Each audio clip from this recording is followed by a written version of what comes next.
مساء الخير. انا حاسه ان انا هلاقي نفسي في النادي ده قوي. طبعا احنا هنا بنكتشف الغامض والمثير. انا لا عايزه اكتشف ولا اتنيل، انا عايزه انام. ما تجيبش سيره النوم، انا قعدت 3000 سنه صاحي. حد معاه حاجه مسكره؟ بايخ قوي. اخينا اللي هناك ده اللي عايز سكر. يا صاحبي يا صاحبي اللي كنت زي الوردة، راح مننا كده، راح مع اللي راح. صاحبك انا شفته في نادي العدالة، مخيف النادي ده قوي. انا سامع صوت غريب وسطينا، في حد ملوش لازمة دخل هنا. استاذ شارلوك، انت مش شايفني ولا ايه؟ ده انا حتى جاية بالحتة النظيفة بتاعتي. انتي سمعت عنك، مش لاقية نادي يقبلك. بطرد من كل النوادي وبعدين انده على عماد. طب اندهي يلا.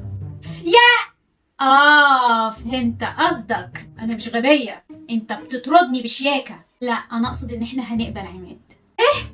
يعني ايه؟ يعني عماد هيتقبل وانا لا؟ طب انده على مين دلوقتي؟ هاتلي حد مكانك يا عماد.